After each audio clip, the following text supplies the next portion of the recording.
All right, what's up, everybody? It's Don Jamieson here with Jim Florentine, and today we're going to talk about band logos, and we're going to try to rank them and put them in some kind of order, because as you guys all know, in hard rock and heavy metal, it's a lot of cool looking artistic band logos. So I just picked a bunch out randomly, Jim. I know I left a bunch out. Right. We could always do a part two, so don't. But want people to participate. If you're watching this live, if Jim and I can't agree on something, maybe we'll let you be the deciding vote on what band logos. Move on to the next round. But first, let's say what's up, Jim. What's happening? What's going on, man? Just got my new little setup over here now, and going to try to do some more of this kind of stuff on my YouTube channel now. And you got a new special that's out now. That's great. Why don't you give it a plug? Yeah. It's called You Can't Please Them All. It's on Amazon Prime. If you have Amazon Prime, get that. And then, yeah, that's it. And my tour date's jimflorentine.com. And my podcast I do every Monday, Everybody Is Awful. Yeah. Great podcast there. So, yeah, man, because it was like, I got to give a lot of credit to our pal Eddie Trunk, because even on the early days of that metal show, he was the one that started saying like, yeah, it's more about the brand than the band. And, maybe I didn't want to believe it back then or whatever. But, he turns out he's right, because Jim, at this point, like, if you got a cool logo, you could tour, man. It doesn't matter who's in the band anymore. As long as you got the logo, they see it, they go, okay, Kiss, I want to hear Rock and Roll All Night and shout it out loud. And Detroit Rock City, it doesn't matter if it's Ace, doesn't matter if it's Peter, Tommy, whoever's in the makeup, that's who's playing it. That we're going to the show. I guess that's why a lot of these like 80s bands are always fighting over who gets the logo, the tour, and all that stuff, because that means a lot, right? Yeah, I mean, it's everything now, Jim. I mean, you see the Foreigner logo, you go to see them, not one original member in the band. It's a tribute act. So, but nobody cares. I want to hear Jukebox Hero. I want to hear Cold as Ice. And I want to know what love is. It doesn't matter if it's Lou Gramm or Lou Reed singing, as long as they play it. That's all that matters. So, which, kind of sucks in a way. I mean, it's nice. Like we got AC/DC back on the road. But it's just Brian and Angus, which is not terrible for people who've never seen AC/DC to still have a chance to see a version of AC/DC is cool. But yeah, man, you know how it is, man. There always these bands, especially the bands that got huge. There was a reason, which was there was a certain chemistry between those original members. Yeah, the one I really noticed was when Pantera came back, with that version, they used the Pantera logo, doing those big festivals. It looks a lot better with Pantera on top with the Pantera logo. So whatever they had to work out with the families to get to use that, but that was huge. It was like when they first did it, like, wow, it's like, should they be doing that? But I'm like, I guess they should. I mean, it'll help with the tickets. Yeah. Yeah, I mean, as much as they keep saying that it's not Pantera, it's, a band dedicated to, getting that music back out there to people. They're using the logo. It's Pantera. And for whatever reason, that one in particular, we feel like resistant to call it Pantera, but it's just as legit a version of Pantera as any other band is doing now. Like I said, AC/DC's Angus and Brian, and that's it. So, why not? And it's making people happy. So that's cool. I still haven't seen it yet. Have you? No, I haven't. I haven't got a chance to see it. Yeah. So not that I don't want to, and I like all those guys, but it just hasn't gone down. I guess they'll be out with Metallica, who are in whatever year 2+ of, the 72 seasons touring cycle. So they're going to do one more round, I guess, here in the States and maybe overseas. And they'll be on those. I still can't get into 72 seasons. I'm a huge Metallica fan. I love everything. I mean, I've almost gotten fistfights over Saint Anger that I like it. And I just can't. This one's not clicking with me. I do like it, but I don't. If I'm going through my records and I see it, I'll go, oh yeah, let me listen to this. But I don't think to go get that album. Like the first single that they put out sounded like, new wave of British heavy metal. I forget what that song was. Yeah. To me, that's a great song. And I don't know, I don't know what it is, man. I'm trying. It's like the same with like the Audio Slave stuff. I always try to go back every few years, and I can't get into it. I tried the Velvet Revolver stuff. I'm like, it's just not working. So, and the 72 Seasons. Yeah. Yeah, I don't know. Yeah, it has a little bit of, for me, I know, and I always get yelled at for this, but I'm not into Injustice for All. I mean, I just think like some of the songs on there are really good, but then the other ones they're too long, for no reason. I don't care if every song on your album is 10 minutes long, as long as that's what works for the song. And I just always thought, besides the bad production, some of these songs are like 2 minutes too long. And there's a little of that on 72 Seasons. There's some few songs on there where you're like, this should have ended a good minute and a half ago. Well, I mean, look, and that's the Saint Anger album. That was one of the complaints too. The songs, and there's no guitar solos, but the songs are really long too. Yeah. But that's still, I could still listen to that, and it's still good. I'm gonna try again. I don't know what I have to do because I want to like it. Yeah. You just gotta, just listen to the first 4 songs, and then put it away, then listen to the next 4 like that. It's a lot of music. So one I love that people never really talk about is Death Magnetic. I thought that was a great record. I put it's in my top 5 Metallica albums. It's great, man. You could put that on from beginning to end. Just put that on. I love it, man. Yeah, it's super heavy. It's definitely old school. But yeah, listen, those guys can basically do no wrong. But I'm with you on 70. I get yelled at because of you in airports. People come up and they're like, "How does Jim like Saint Anger?" I'm like, I'm just trying to get back to Jersey. Leave me alone. So, all right. So let's go through these logos, and we'll see if we could, pick the best of the best. So here we go. We start out with 2 titans of heavy music, AC/DC, who we were just talking about, and Motorhead, whose font I also proudly used on my new comedy album, No Sleep Till McSorley's. So this is a tough one right out of the gate, Jim. What do you think? What's your initial thoughts here? Which one's better out of the 2? Yeah. Man, it brings me back to when I was in high school, just writing AC/DC, trying to do the logos on my books on the desk, in black magic marker, putting them on the desk, but all of my notebooks and stuff, and trying to copy it just like they did here. Oh man, it's tough. Motorhead has the cool font, and they got the umlauts over the O, which I didn't even know what that was back then, but it just made it look cooler. I thought it was for like Lemmy's warts. He had a couple warts on his face, so they put it over the O, those 2 dots. Well, we know that the name AC/DC came from Angus's sister. She originally came up with the name because, and their original singer Dave Evans just reconfirmed it in a recent interview where he said, he goes, we got booked for a gig, but we didn't have a band name.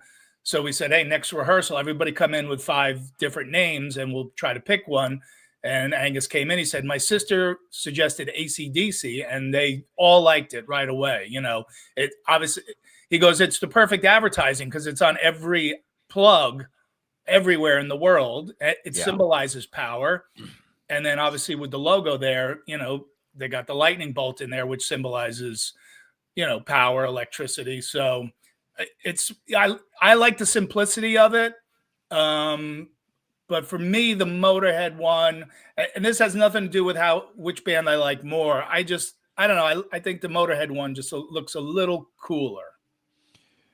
Yeah, probably. I always remember Bon Scott said in an interview, they go, because Bon had earrings in both ears, and like, are you AC or DC? Because I guess DC meant you're gay. He goes, I'm the lightning bolt in between. It was fucking great. That's like the David Lee Roth line. I'm Yeah. the lightning bolt in between. I love that. Cool. All right. I'm Well, going to go with the AC/DC. what's that? I'm going to go with the AC/DC logo over the Motorhead. Wow. Okay. Yeah. So I don't know if we have anybody in the chat or not, but if we don't, Joe, do you want to be the our producer Joe Russo is hanging with us behind the scenes. Do you want to be the tiebreaker here? I'm with Mr. Florentine on this, AC/DC. Wow. I even called you Mr. Florentine. All right. Well, there you go. That's the deciding vote. AC/DC moves on. And the next up to challenge AC/DC is Judas Priest. I mean, listen, I just seeing that come up like that, I already have my mind made up.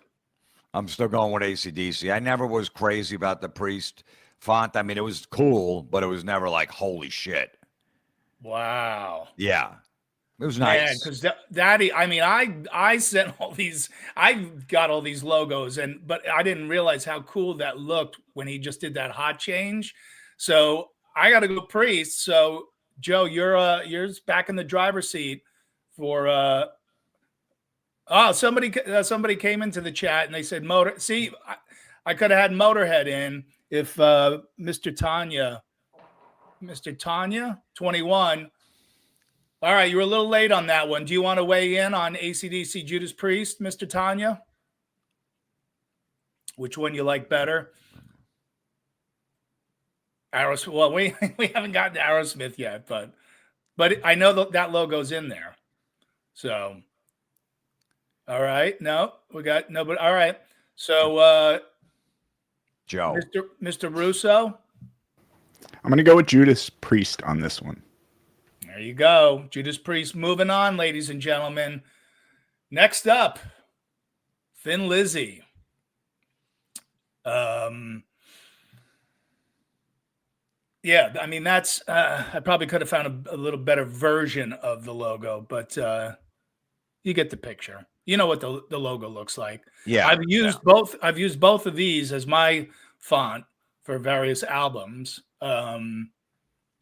I'm going to go with Priest on this. Yeah, I think so too, man. The Thin Lizzy logo, like it never really caught my eye too much. It was just it's just there.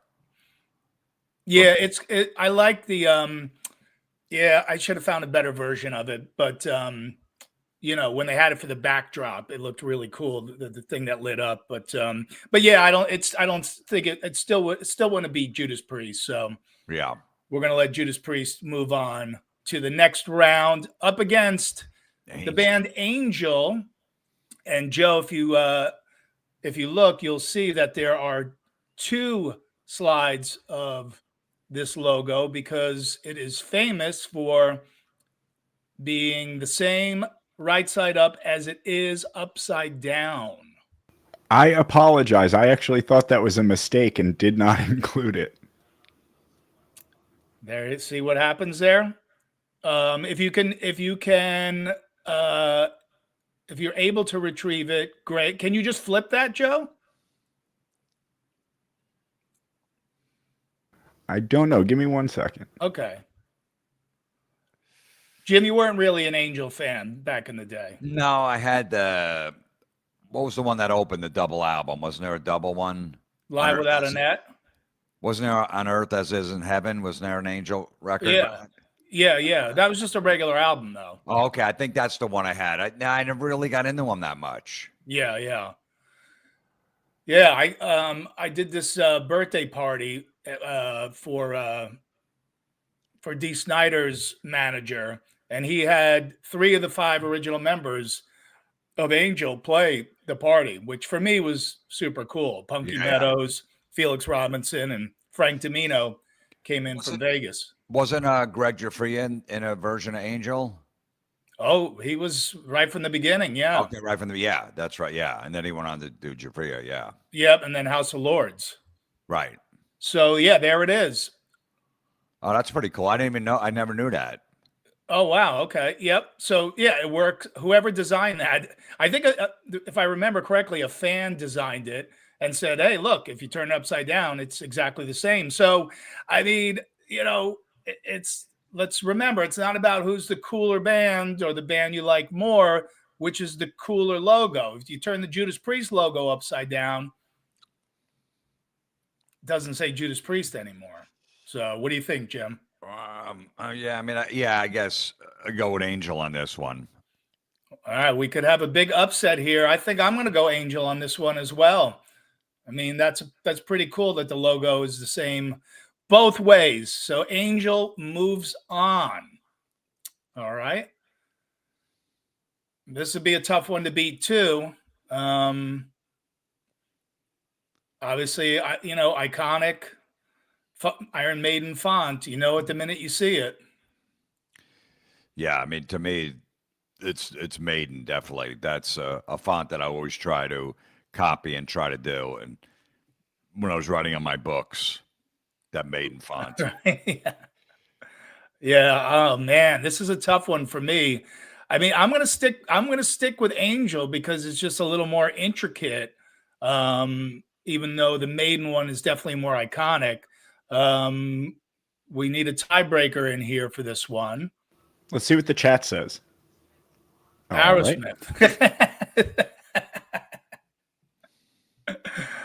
Aerosmith.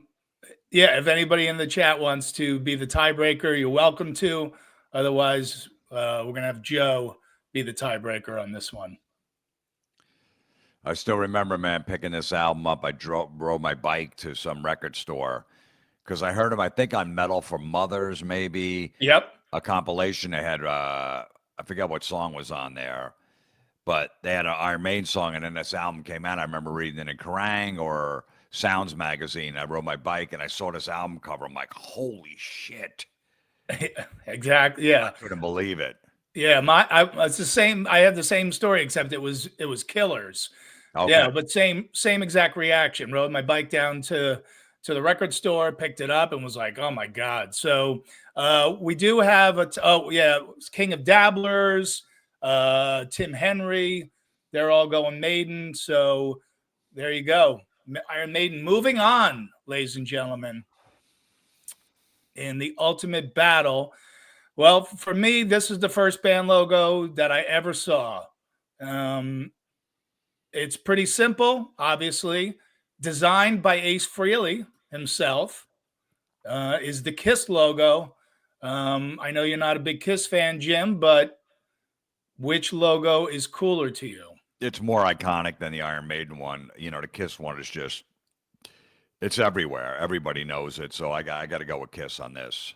Wow. Okay. Yeah. Wow, you surprised me because I was actually gonna go Maiden on this one. So yeah, we need a tiebreaker on this. It's so simple plus iconic though. Yeah. And the AC/DC one's kind of simple too, but it's so iconic. So I go with that too. Yep. All right. Well, we're getting a bunch of people coming in with Kiss, so we can't argue with that. Also, Aerosmith, right? So Kiss moving on, ladies and gentlemen. Here we go. Metallica. Dave had this logo, Jim, since before they were like, when they first started, they had this logo, which is crazy. Logo was on the No Life Till Leather cassette. That's the first thing I got from them before Kill 'Em All came out. Yeah. So this was their old business card. And I think I got this from Ron McGovney's Twitter feed. So he had put that up there, and that was probably his old phone number on there. But I'm pretty sure I read that Hetfield designed this. Do you know, Jim? I don't know that.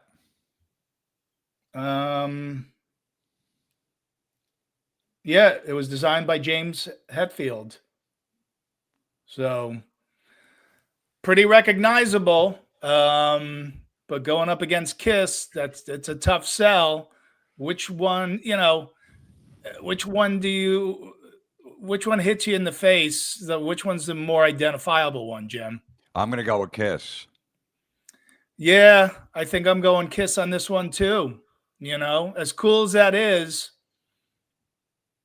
Kiss still is the iconic one. So we're gonna move him on. Mr. Tanya wanted Metallica, but we got a unanimous decision. So now our Aerosmith fan can chime in. Kiss versus Aerosmith. Aerosmith's a cool logo. This is also, an original logo from the early days. In fact, I think one of their original guitar players, Ray Tabano, is the one who designed this. So this goes way back. Yeah, it's tough, man. And Aerosmith is. I'm gonna go with Aerosmith. Yeah, I mean, if I'm just looking at both of them, yeah, and the influence of Tim Henry, yeah, I'm gonna root for Aerosmith to move on. Sorry, Kiss, but so here's a real simple one. And you might look at them and go, wow, look at the Aerosmith. It's nice. It's intricate. It's artistic. And then Korn, that looks like a third grader designed it. But that's kind of the charm of it. And that's why I wanted to throw that one in there. The backwards R. I mean, I don't know. Maybe it's kind of genius in its simplicity. No, I do like it. It is very simple. Someone just scratched that. They were probably high and just came up with that, But yeah, I still go with Aerosmith. But that is really cool when you see it. The Korn logo is definitely cool. Yeah, but it's a little too simple. Yeah, exactly. Man, Korn, who you and I don't know how many times we've seen them, countless times, man. Never saw them have a bad show ever. No. I've never. The crowd goes berserk. I mean, they know, you know every song. Yeah. And the energy they bring, they're amazing live. That they got them and Rob Zombie have that hour 10 festival set. Yep. Down packed. Mm-hmm.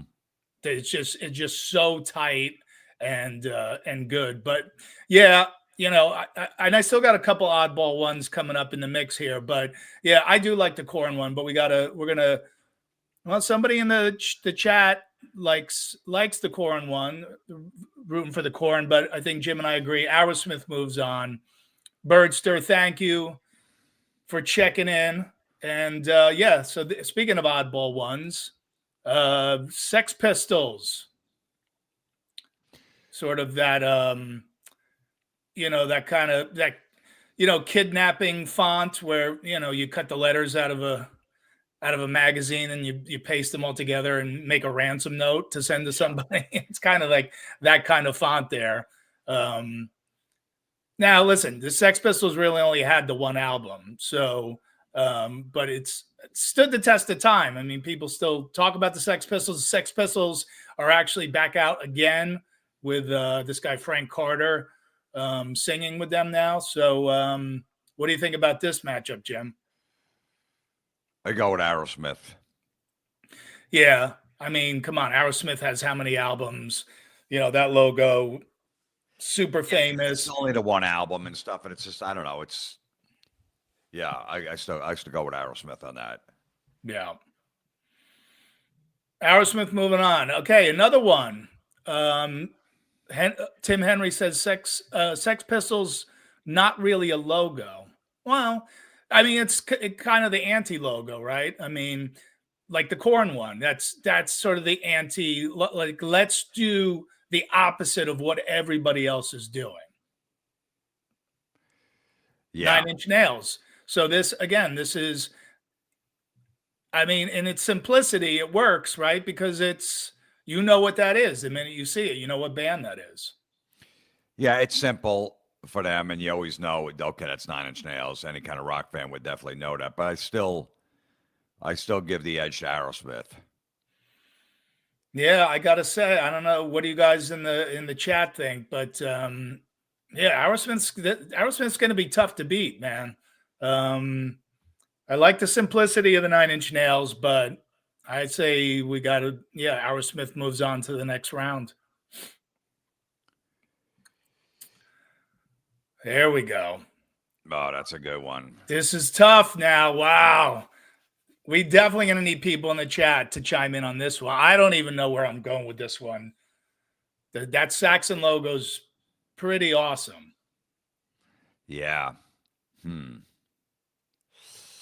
Wow. Hey, Joe, can you zoom in a little bit more on the Saxon logo just so we could get a real...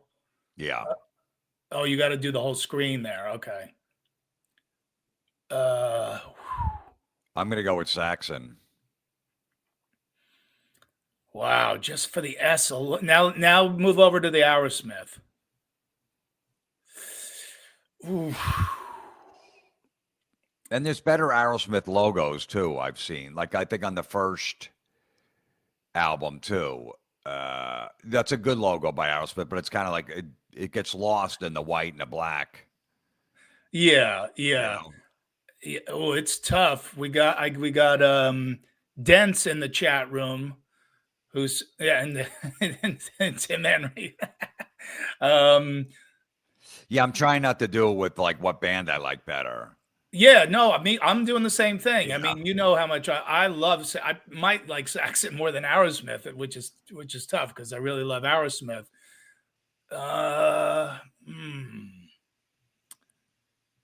Joe Russo, you're completely unbiased in this situation.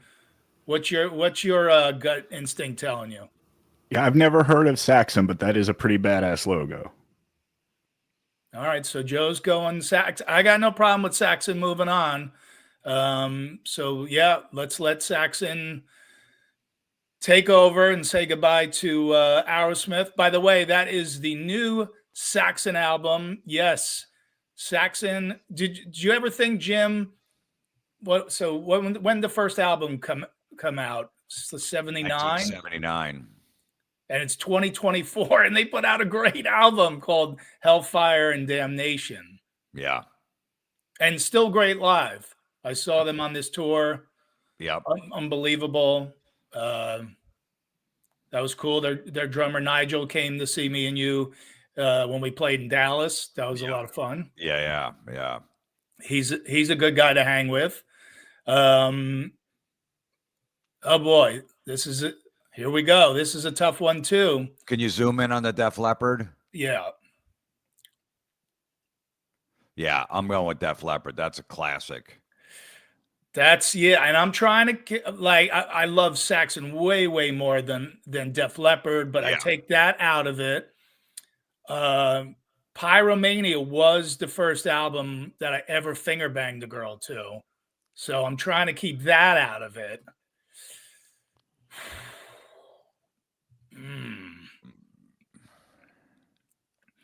Thank you, Tim Henry. I think he's got to run, but let's see. Boy, this is tough, man.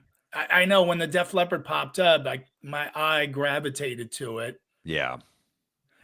But maybe it's just because it's yellow, and I'm gonna stay with the Saxon, I think, on this one. It's just more majestic looking,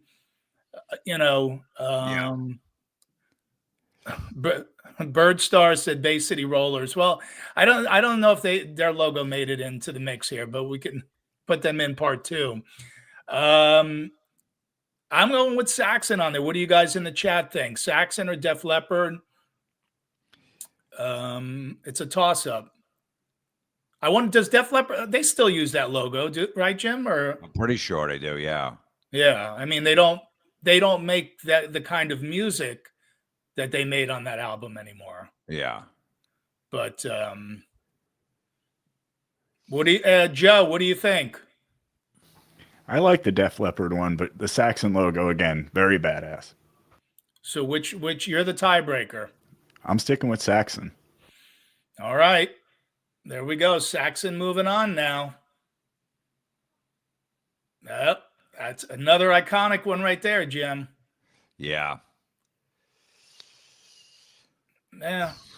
I mean, not that I was ever a huge Boston fan, but anybody, anybody our age immediately identifies that. Well, that first album is a masterpiece. There's not, every song's a hit on that record. And you could still listen to it. It still, still sounds fresh, those songs.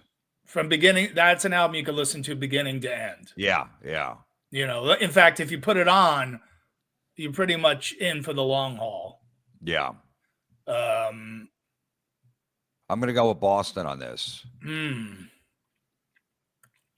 then what they did, then they had a second album, right? That had like maybe one hit off of it. And then the third one had Amanda. Okay, that was on the third one. It took them forever to put the second one out because Tom, what the hell's his name? Scholes. Yeah, he was such a maniac. He was like Axl, where everything had to be fine tuned. No, it's not perfect. It's not perfect. I remember it was like a 3 or 4 year wait for the second album or something. Maybe not that long, but like 2.5, 3 years, which is a long time. Then usually those albums were coming out every 9 months to a year. Well, Jim, that's a great point. Back then, we were getting at least one new album every year. Yeah, I mean, some there are bands that put 2 great albums out in. Saxon did. Wheels of Steel and Strong Arm of the Law put out 2 out in 1980. Yeah. Motorhead put Overkill and Bomber 2 out in 1979. Jesus. Yeah. So yeah, Boston. So 76. This album came out in 76, and then 78 was Don't Look Back. All right, so it was 2 years. Okay, but it might have been, but it was a long 2 years. There was a lot of time in between High and Dry and Pyromania, I remember too. Yeah. Yep. Third Stage, the third album that had Amanda on it. That was 86. That was the big wait. Okay, that was between album 2 and 3. Yeah, and that was a little hit like on MTV too. At that time. 8 years between. I'm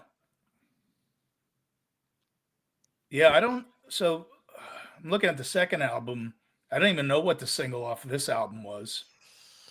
Was it Don't Look Back, the album? Don't Look Back, yeah. Was the title track? I don't know. Yeah, the title track was okay. Yeah, it didn't really click. Yeah, Don't Look Back was probably the biggest song on there. Feeling Satisfied.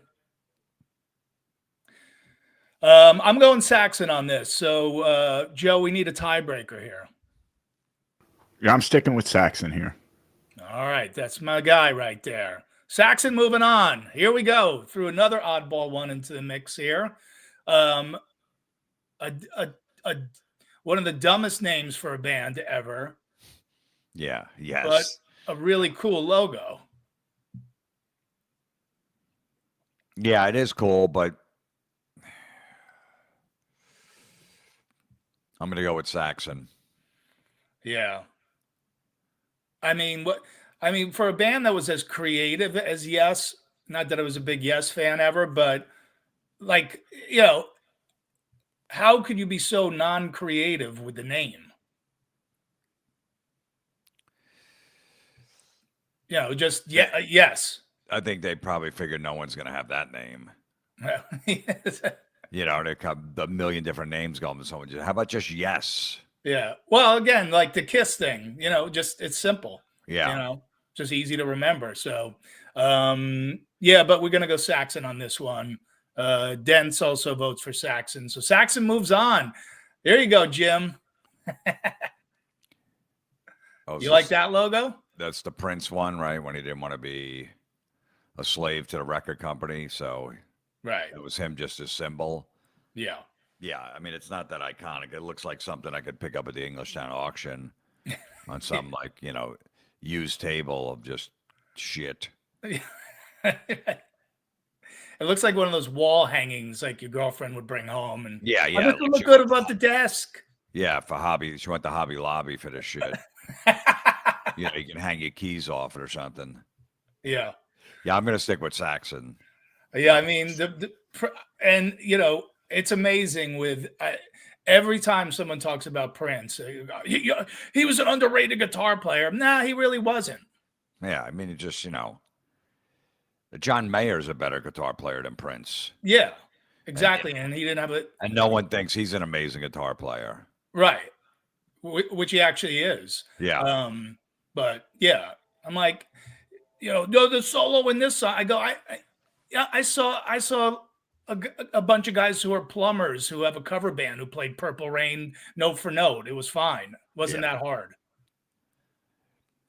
So even though I don't like Prince at all. I never liked that symbol. I always thought that was corny. Staying with Saxon. I was hoping you had that. It's not going to get any easier, is it? I mean, that's pretty damn cool. He didn't use that in the later albums, though. That font, right? Just a Blizzard of Oz and Diary of a Madman. Let's take a look on Bark of the Moon, but I know he did.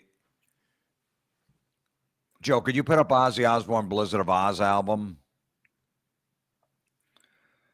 The first one. Yeah, he's holding the cross. No, he still used it, Jim. Who did? Yeah, I'm looking at my iTunes. It's on Bark of the Moon, Ultimate Sin, No Rest for the Wicked. Yeah, he used it all the not on. So then he went away from it on Osmosis and Down to Earth, and then he came back to it for Black Rain, Scream, Ordinary Man, and the newest one, Patient Number 9. Yeah, no, I always loved this font. Well, Tara is in the chat. She's saying Ozzy. I have a feeling Jim is leaning towards Ozzy. Yeah, definitely. Man, this one's tough for me. That's another. Well, we got two. Even if I say Saxon, we got two Ozzy in here, so we'll let Ozzy. We're gonna let Ozzy move on then. Saxon hung in there. We got somebody in the chat. Billy DeBrock, Jim and Don. Are all the death metal logos featured on That Rocks better than that Prince logo? Yes, absolutely. Yeah. Every death metal logo is better than any logo. The more unreadable, the more unrecognizable, the funnier. It looks like a shitty keychain, and they would give you at the mall for, stopping by and buying something. Hey, we got these keychains to promote our business. Yeah, thanks. Yeah, right. Exactly. Or the kind of earrings women would wear in the 80s. Yeah. All right. Well, Ozzy going up against himself here. This one's pretty easy for me, but yeah, no, I was never.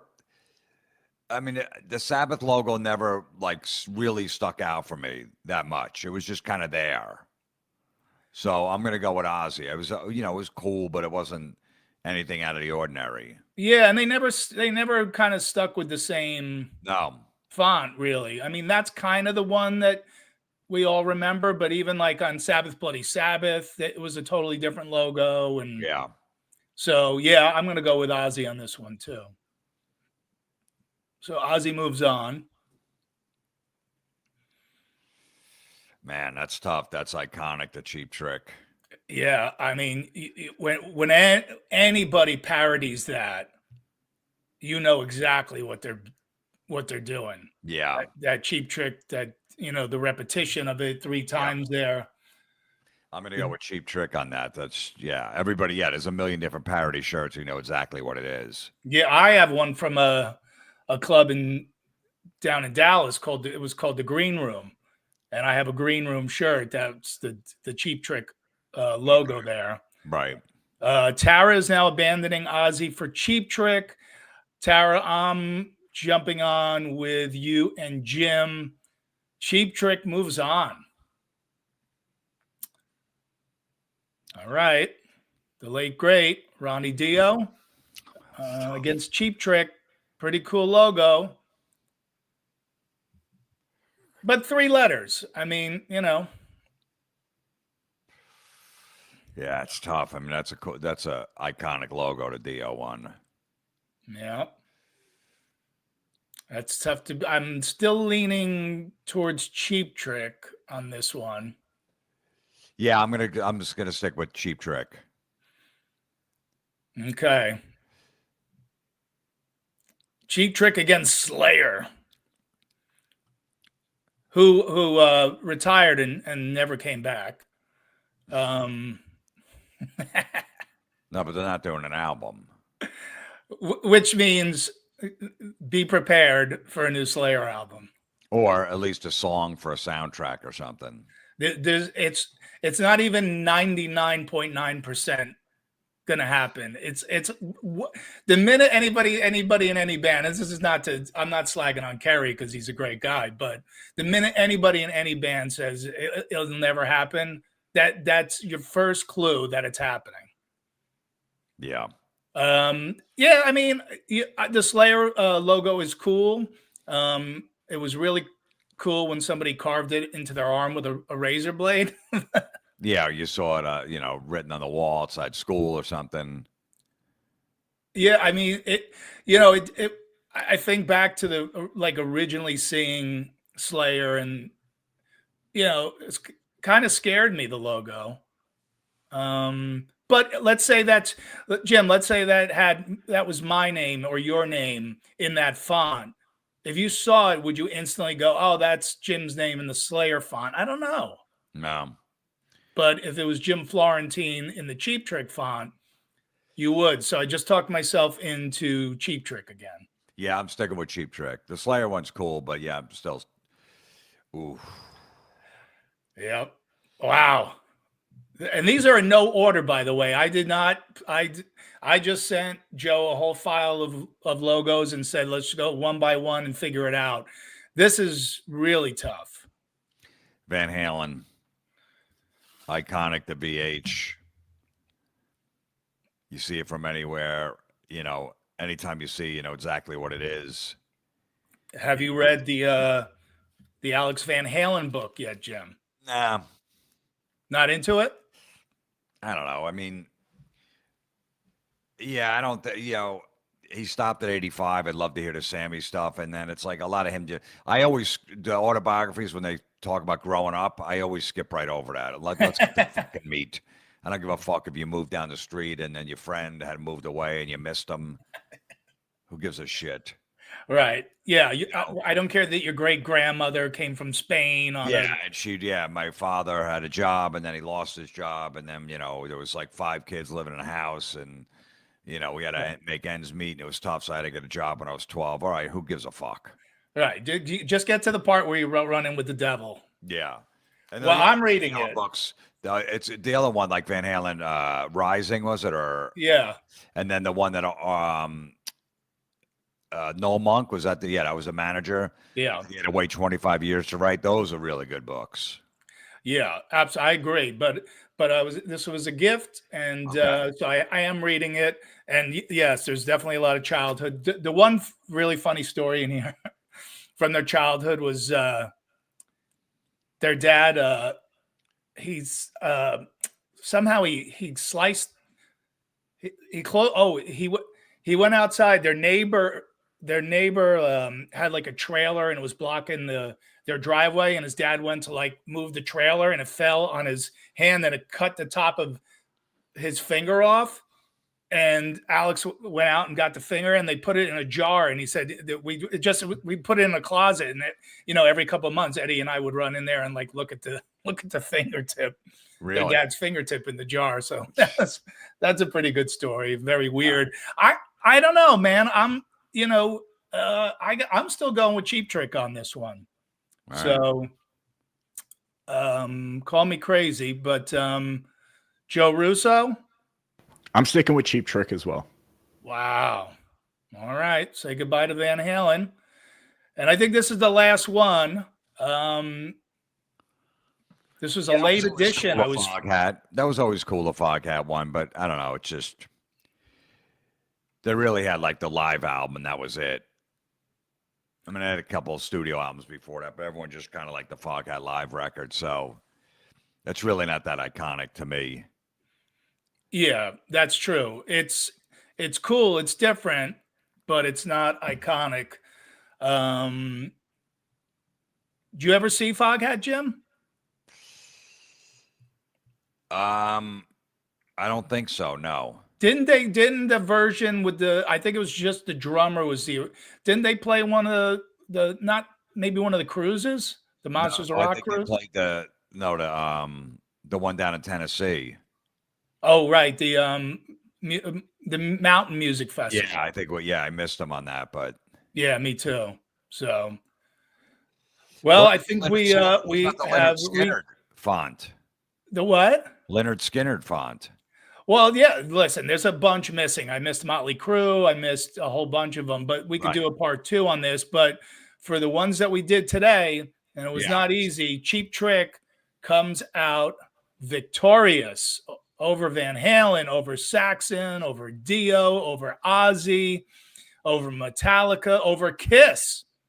Iron So, Maiden, and what? AC/DC, and Iron Maiden too. And AC/DC and Maiden too. So congratulations, Cheap Trick. And William O'Leary says, Jim doing Upper Decker. So I don't have the toilet for it. I know they don't, we're running out of toilets to be able to do that in now. Yeah. Everybody's got the I've seen a tankless toilet, now. so. So there you go. The Ultimate Band logo, Cheap Trick, everybody. Jim, thanks again for jumping on with me. Plug your special one more time, your podcast, whatever else. Yeah. On Amazon Prime, new comedy special. You can't please them all. And podcast comes out every Monday. Everybody is awful. Cool. And Brian Hartley coming in under the wire, our buddy from Ohio. Yeah. We'll see you maybe on the cruise, I'm sure. So you can buy me 6 Miller Lights. All right, man. Thanks again. And thank you guys, whoever tuned in. And thank you, Joe Russo, behind the scenes. And I'll be doing some more of this here on my YouTube channel. So check back, check the socials, and we'll let you know next time we're doing it. Later, everybody.